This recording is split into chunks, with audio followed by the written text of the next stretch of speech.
Hello, this is Janet Michael. In addition to hosting The Valley Today each weekday at noon on the River 95.3, I also produce podcasts. And I'm excited to kick off Season 2 of our podcast series in partnership with Rappahannock Electric Cooperative. It's called We Are REC. Every week we'll release a new episode talking to different people from REC about a host of different topics. We'll get tips for saving money on your electric bill. We'll talk about renewable energy and the impact it can have in our communities. We'll get some behind-the-scenes info about what happens when the power goes out in a storm. Don't miss out on information about community grants, scholarships, REC-hosted events, and more. Get every single episode on our website at theriver953.com under the podcast tab, or you can subscribe for free in Apple Podcasts, Google Podcasts, or on Spotify. Just do a quick search for We Are REC.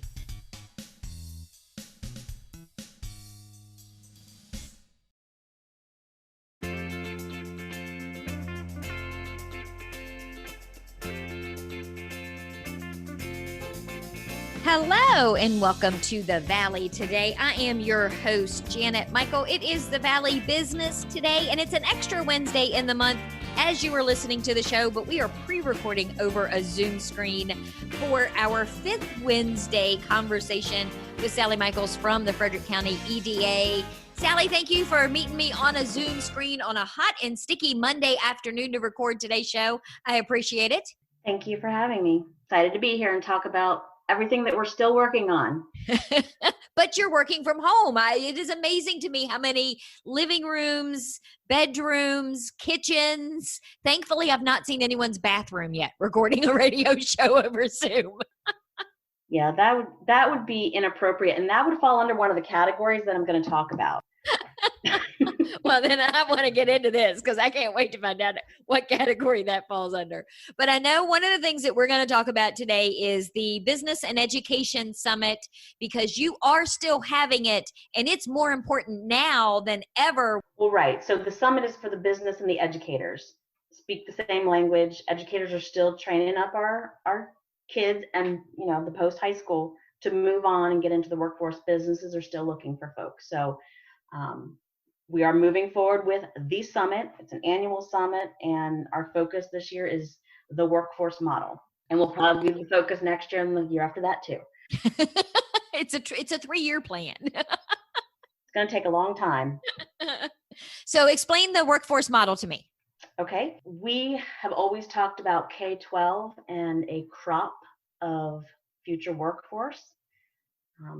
That's how we fell into this. We saw that Valley Health had a model that worked, and they started it almost 10 years ago. Very similar fashion. That business had a need, and the educators met with them, and they worked about 3 years that they had to work through the speak and trying to understand exactly what the needs were and what was already in place within the school. So our workforce model will focus on 3 areas at this time. We didn't name it specifically anything because we're going to build a model and then use it for all pathways. But the first 3 that we're going to work on are manufacturing, IT, and construction. That's where the biggest needs are right now. So those high demand jobs, that's why we're focused on those 3. And a workforce model, yes, for K-12, and we're looking at that Valley Health model, but we're also looking at post-high school. We want to look at the areas, community colleges, what courses do they already have that fit? What do we need to add? And really the marketing around it. Let Aunt Sally know. She hears it in church or she hears it on the radio show, right? She sees the marketing, and then she can tell little Johnny, why don't you take these courses, upskill, or go into this field? So the workforce model will basically be a crop of future workers. Right now focused on those in demands. Now, when we build the model, it's going to be into the industry of manufacturing. That also means that's kind of basic. So we have to think about off-ramps and on-ramps, because all of us change our mind over time. I want to try something different. Or I want to take some more classes. I want to learn this. So we need to be prepared for that. And we learned that from Valley Health and our educators, our CTE educators. They knew along the way that they were creating more and more programs. You and I've talked about this on the show before. Working in a factory now isn't the same as it was when my dad did it in 1971. I mean, there's a whole lot of bigger, better options now when you get into manufacturing. Oh my gosh. Yeah, and I'm always surprised. I could stay away from a business a year or two and go back in and it's completely a different floor plan. They've got new equipment. You're right. It used to be considered dirty, and that's something that we need to change. It's very technical. It's highly innovative. Those are a lot of the words that if you visit the Manufacturing Association website, they talk about. They say advanced manufacturing. What do you mean by advanced manufacturing? Well, it's technical. It's always changing. It's highly innovative. That's what they mean by that.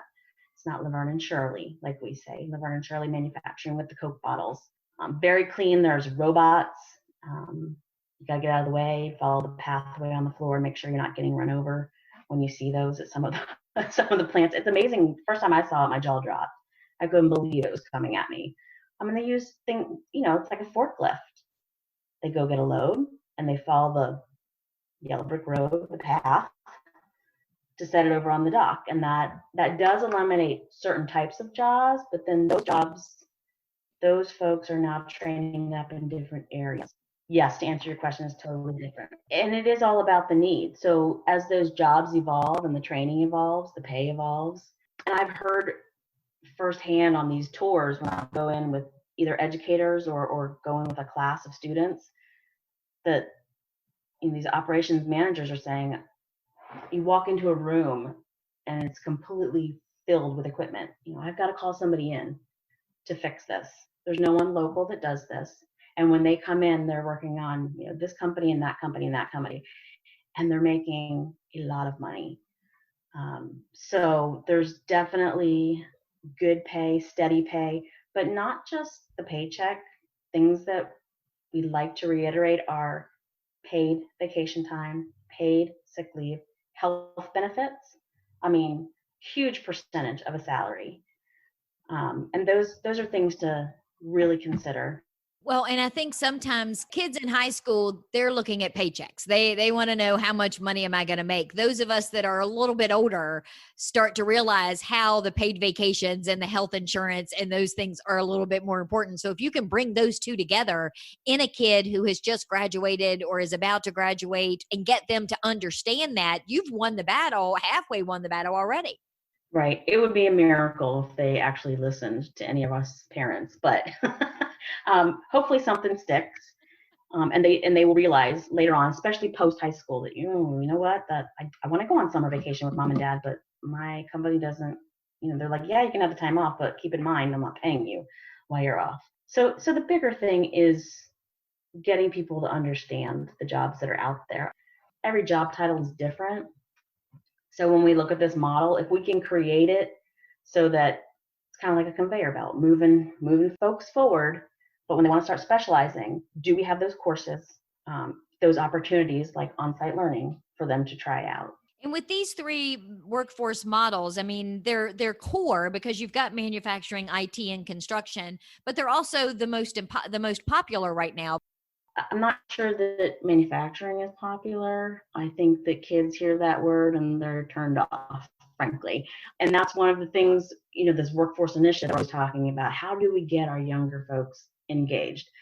But if you start using words like mechanics and engineering, troubleshooting, problem solving, all of that's manufacturing and logistics and, just trying to get the schedule down. That's what kids can relate to. Frankly, parents too. We don't know what we don't know. All you had to say to me on one of the previous radio shows was that there is a company in Winchester that makes the little designs that goes on the back of Pop-Tarts. I was in. I would have made, if my kid was still at home, I would have made him go to work there. Yeah. So, and that's Ashworth Brothers. And it's also on the back of a Ritz cracker. But it's those little things that we're talking about. When we talk about what's here locally, and we create maps, it's a visual for people to understand what's hidden inside these industrial parks.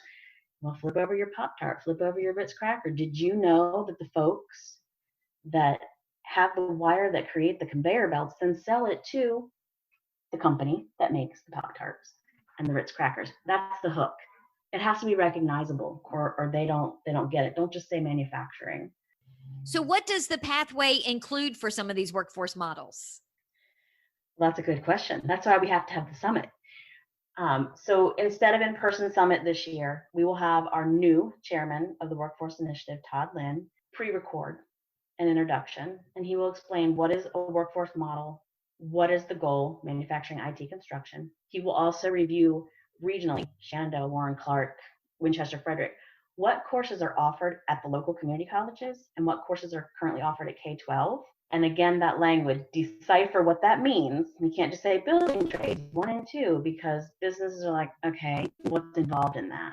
Are you reading a tape measure? Can you do fractions? So Todd will do an intro and an explanation explaining what's offered, and then give that example of Valley Health and how long it took them to work towards their model. And then we will have post-summit work, and it's going to be in the form of a survey. So our businesses will probably have, and I've started to build the survey, but it's going to be a drop-down box. Building trades 1, an explanation of this is what you learn in that class. Building trades 2, carpentry, mechanical engineering. See, that sounds all nice, but what does it really mean?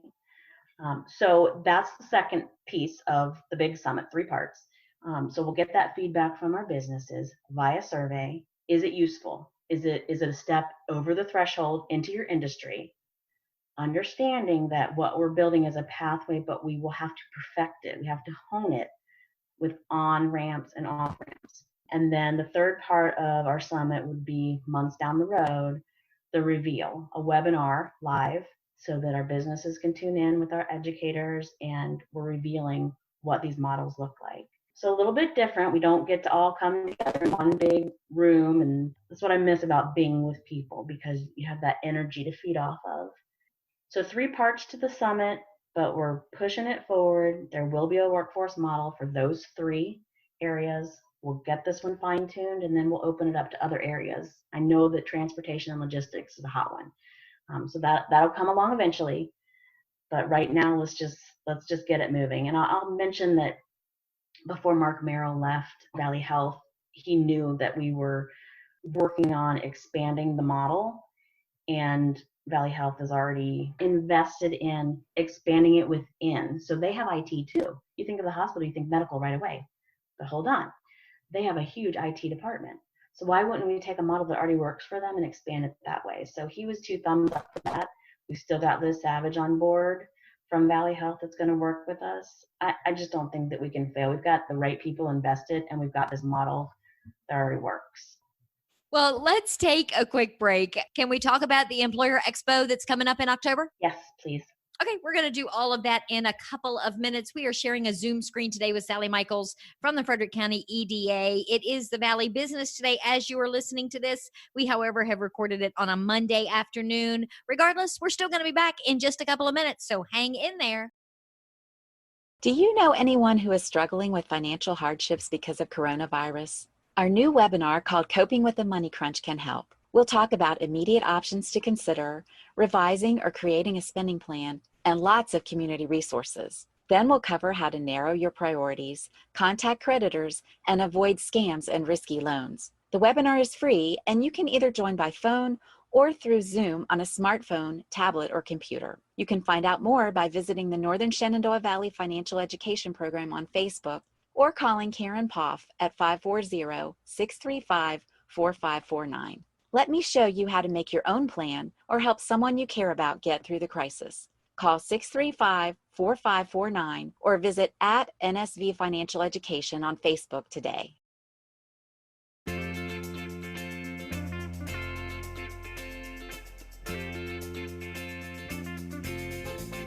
Welcome back to the Valley Today. I am your host, Janet Michael. It is the Valley Business Today as you are listening to the show. However, we have pre-recorded our conversation on a Monday afternoon with Sally Michaels from the Frederick County EDA. Sally, in the first segment, we talked about the Business and Education Summit. It's going to be happening this fall. If somebody wants more information about that, where is the best place for them to go? Onto our website. You can go to explorefrederickcareers.com. We are shooting for fall. We really wanted to do it in person in October, but we've decided that's just not going to happen. And this is something, this workforce model, we've been working on It's been our focus all year. It will continue to be our focus in the coming years. And as a region, not just with Workforce Initiative, but with our partners, we recognize that we do have to continue to work, on what's coming and the future. But we also know that there's a need now. People are looking for work. They've been furloughed. They've been, lost their jobs. They're looking to upskill. So we know that is a very pressing need. There are openings. Businesses are telling us they have openings. And so I did want to mention that Lord Fairfax has specifically condensed some of their coursework. Lord Fairfax Workforce Solutions, to be specific, has specifically condensed some of their courses for a COVID-19 workplace. And their courses, they run 6 weeks to 14 months to 2 years. They're all different. You have to go to the lfccworkforce.com site to see the courses. So they've just modified these a bit.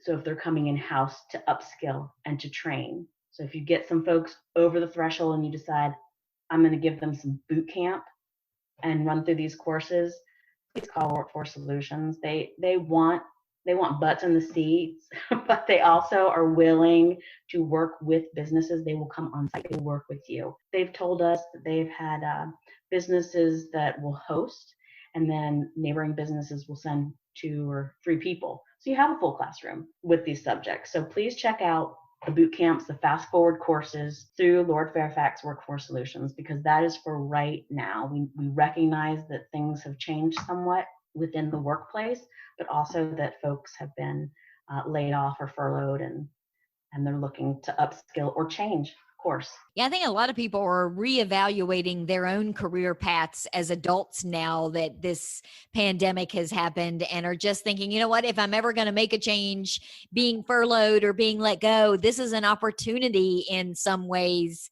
So maybe it's time to check some of those out. And guys talked about those fast forward classes for years on the show. And I love that they are so condensed, because if you're not furloughed and you are still working, you can still do that and work while you're doing these classes. Yes, and if you're on site and your business is paying for it, and you're trying to go up a tier or try something different, it's perfect. I just feel like the whole region, I feel as a parent, and a native to this area, I don't think we know enough about all that our community college offers.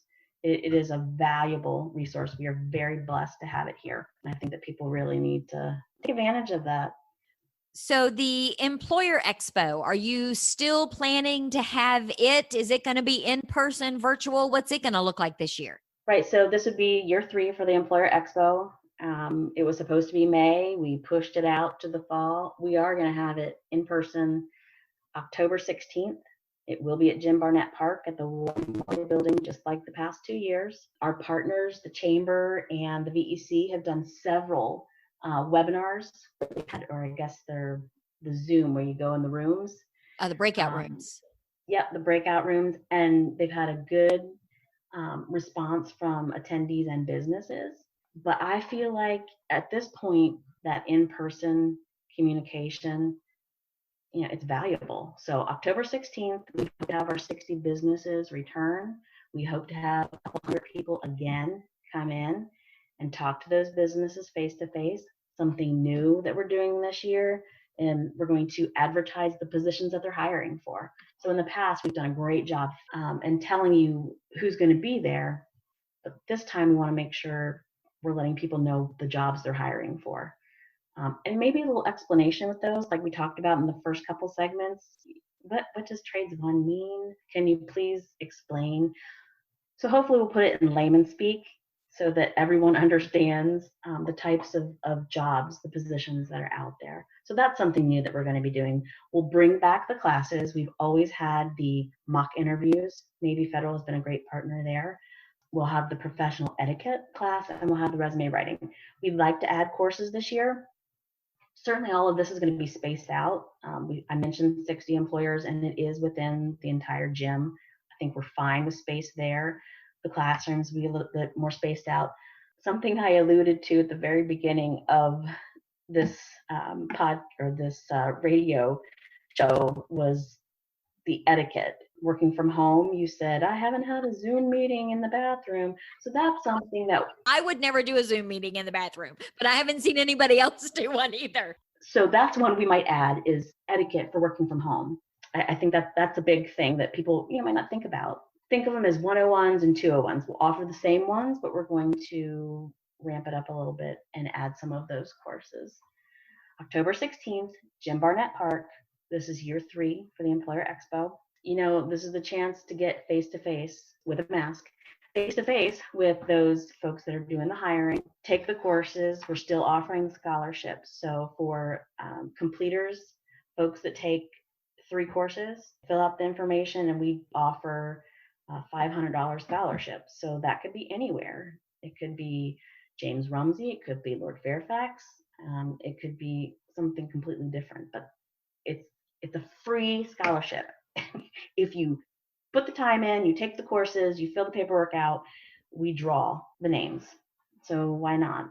Again, it's just another way of getting folks to understand that there's courses, and it's not always a degree when you go to community college. It's a course, or it's a credential, it's a certification. So those will be offered again. The hours this year will be 1 to 6. That's a little longer than last time. We did that to accommodate for the schools. They wanted to be able to bring students. So now we're going to keep it 1 to 6, even though they may not be in school, they may be online. But it's a big enough place, and there are enough hours that we can space people out so that everyone feels comfortable walking around in their mask to meet employers or to take the courses. Again, that is something that has dramatically changed since the days of you and I going out of high school and going to job interviews. I mean, it's a lot different now to interview for a job than it was even 5 years ago, much less 10, 15, or 20 years ago. Yeah. Well, and you bring up a good point. So we used to walk in and fill in an application. You do the lines and then you hopefully get called for your interview. Most of our businesses are online application, and you've got to make it through that process, and it's probably a computer reading that. So spelling, punctuation, keywords that you're going to pull out of the job description, you got to make sure the computer is going to read that and then it gets through. Just something else to think about. That's something we talk about when we do these classes. For those of you that are listening, for the Aunt Sallys that are out there, please pass that on. Will all the information for that be on the same website, explorerfrederickcareers.com? You can get there from that, or you can just go to the employerexpo.com. So many websites. Try to keep it simple. Kudos to Wendy, because I know she has a lot to maintain. So I'm going to give Wendy a shout out. Wendy does an amazing job. I know sometimes she hides the sigh when I walk into her office. So if anybody listening today wants to get more information, tell me one more time where they can get information about the Business and Education Summit coming in the fall. Okay, the summit can be found on our website. There's lots of ways to get there. ExploreFrederickCareers.com. And then the Employer Expo is theemployerexpo.com. And I mentioned those condensed classes that Lord Fairfax Workforce Solutions has put together. That's lfccworkforce.com. And I will put links to all of this on the show notes page that you can go and listen to and pull the information from right now, because since we're pre-recording, the shows are already up on the website before we're even finished talking today, Sally. Amazing. Technology. But thank you for coming and hanging out with me on a Monday afternoon, spending some time with me through all of both of our IT issues to get this show recorded today. I do appreciate it. Thank you for having me. I'm glad we didn't get interrupted by the 18-year-old who I can hear through the wall and the dog who's snoozing at my feet. These are the times now. I had to send my husband a text and told him to sit on the carport that I was still recording. Don't come barreling through the house wanting to know where his beer is. So you and I are in the same boat. I understand completely. These are some of the things that I bet they're going to cover in the work from home etiquette class. That's right. We should write that class. I think we could do that easy. We are going to wrap up today's episode. We have been chatting with Sally Michaels from the Frederick County EDA. Again, I will put links to everything that we discussed in the show notes page. It is over on the river953.com. Just choose the podcast tab and there you'll see the Valley today. Tomorrow's conversation, believe it or not, I have already recorded. We are going to be chatting with Dr. David Switzer. He is a board-certified family medicine physician at Valley Health Page Memorial Hospital's family practice in Luray, and we are talking about masks.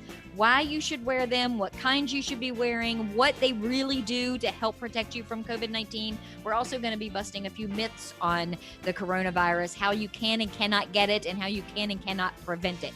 So meet me back here tomorrow, a few minutes after noon. I will have that show ready to go for you.